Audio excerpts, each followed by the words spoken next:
Have you ever been terrified that you were going to let one of those plates drop and crash to the floor? You know those plates, the ones you're trying to keep spinning all the time. I find it interesting that we have analogies about plates for our busyness.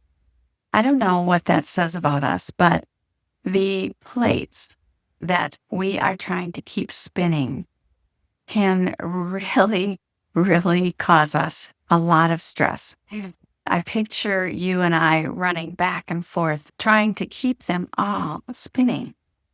The good news is that in actual life, many of the things that we have to do can be scheduled ahead, automated in our world, in our digital world, and so that they just happen.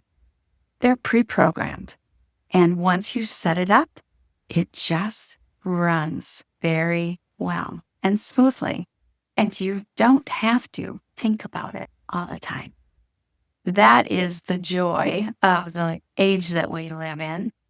That's one of the good things. So I want to encourage you to use that power and to schedule ahead and put things into place that will run without you thinking about them. Systems. Those are called systems. And the more systems that you have automated, the better. One of the things that you can do is to have other people help you.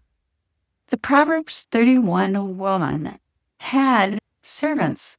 She had servant girls. And in the mornings, she would rise early and make sure that her servant girls had assignments. Then she didn't have to think about that anymore. That's the kind of life that God wants for you. If you don't have servant girls, you still can have a virtual assistant if you're an entrepreneur, or more than one. Maybe you have a team. Use them effectively. Trust them. Then you can outsource jobs that you don't need to be doing. Use your time for the most advantageous things that will bring the best return on investment. Know your own gifts. Whenever I am doing something that's very techy and I'm having a lot of trouble with it, I think to myself, oh, Wendy, you should not be doing this.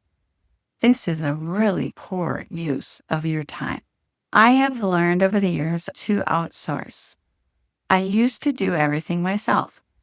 There's a time perhaps for that and a financial state in which you may have to do that. But as soon as you are able, invest in others who can do the work for you, who can do the things that you're not good at. When I read the book, 10x is better than, 10x is easier than 2x. Great book. It talks about the 20% that you're really good at, that you should be doing, and not give the other 80%.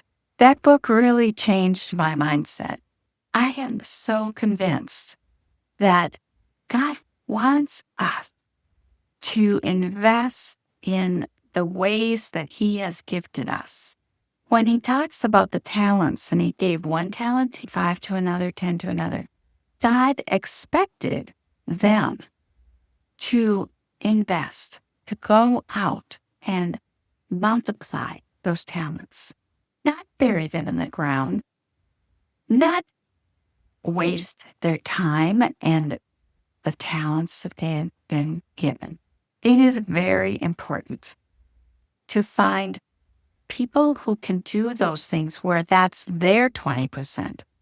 And there are whole systems, again, for hiring a VA.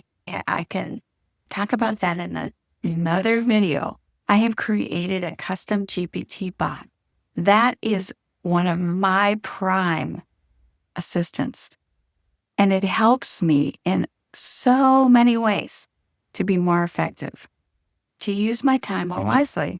And it has helped me to hire VA. I now have 2, and I'm about to hire a 3rd. PAs who are really skilled and very, very good at the areas that I am, and we work as a team. I encourage you to have servant girls, so to speak. The Proverbs 31 woman did. She also had a business. She went out and she sold things. Then she invested that money in a field. There's a time to have a business. If that's what you are doing, do not feel guilty.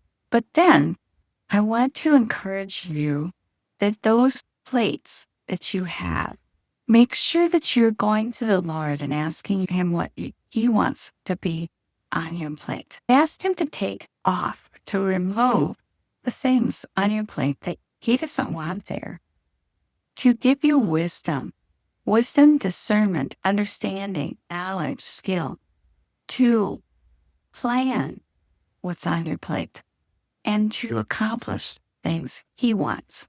It is not for you to do everything.